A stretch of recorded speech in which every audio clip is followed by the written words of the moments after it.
जय श्री कृष्ण सभी को। कार्तिक महात्म 23वां अध्याय। धर्मदत्त कलह की बात सुनकर बड़े दुखी हुए। फिर उसने दुखित भाव से कहा, तीर्थ व्रत और दान आदि के करने से समस्त पाप नष्ट हो जाते हैं, मगर प्रेत योनि में रहने वाले को इसका अधिकार नहीं है। परंतु तुम्हारे दुख को देखकर मैं अत्यंत दुखी हूँ और तुम्हारा दुख दूर किए बिना मुझे संतोष नहीं होगा। तुम्हारे पाप बड़े भारी हैं, क्योंकि यह तीनों योनियां बहुत बड़े पाप करने वालों को ही प्राप्त होती है, और प्रेत योनि तो थोड़े से पुण्य से नष्ट भी नहीं हो सकती।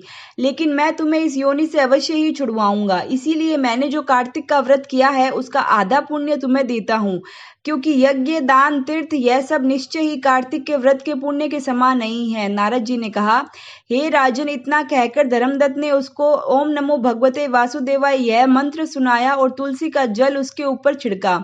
बस फिर क्या था, क्षण भर में वह प्रेत योनि से छूटकर प्रज्वलित शिखा के समान दिव्य रूप धारण करके लक्ष्मी के समान सुंदर हो गई। तब वह धर्मदत्त को दंडवत प्रणाम करके प्रसन्नता से गदगद होकर बोली, हे ब्राह्मण, आपके आशीर्वाद से मैं इस घोर नरक में छूट गई हूँ। मुझे पाप सागर में डूबती हुई के लिए आप नौका के समान हैं।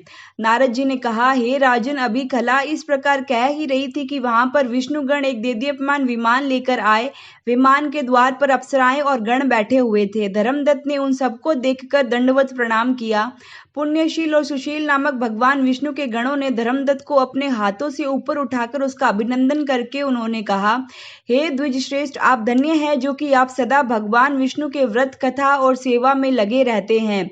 आप सर्वदा दीन दुखियों पर दया करते रहते हैं। आपने जो अपने बाल्यकाल में पवित्र और शुभ कार्तिक व्रत किया था, आपने उसके आधे फल के कलह के पूर्व जन्म के एकत्र पाप नष्ट कर दिए हैं। यही नहीं, आपकी कृपा से उसके सैकड़ों जन्म के पाप नष्ट हो गए हैं।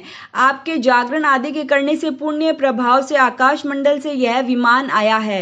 हे ब्राह्मण, अब हम इसे भांति भांति के भोगों से युक्त बैकुंठ में ले जा रहे हैं। आपके दान पुण्य के प्रभाव से, कार्तिक व्रत या तुलसी पूजा के प्रभाव से यह अब भगवान विष्णु के निकट रहेगी। आप भी इस जन्म के पश्चात अपनी दोनों स्त्रियों सहित बैकुंठ लोक में भगवान विष्णु के समीप रहोगे और मुक्ति प्राप्त करोगे। हे दया सागर, वह मनुष्य धन्य है, जन्म उन्हीं का फलीभूत है जिन्होंने कि तुम्हारी इस तरह भगवान विष्णु की भक्ति की है। क्योंकि भगवान विष्णु अपने भक्तों का भला क्यों नहीं देते, वह सब कुछ देते हैं। जिन्होंने प्राचीन काल में उत्तानपाद के पुत्र को ध्रुव स्थान में पहुंचाया, जिसके स्मरण मात्र से प्राणियों की सद्गति हो जाती है। प्राचीन काल में भगवान विष्णु केवल अपने नाम के स्मरण से ही ग्राह द्वार पकड़े हुए हाथी को हस्ती योनि से मुक्त कर दिए। जय नाम देकर अपना पार्षद बना लिया। तुमने उसी विष्णु की सेवा की है। इसी से तुम अपनी दोनों स्त्रियों सहित 1000 वर्ष तक भगवान विष्णु के समीप निवास करोगे।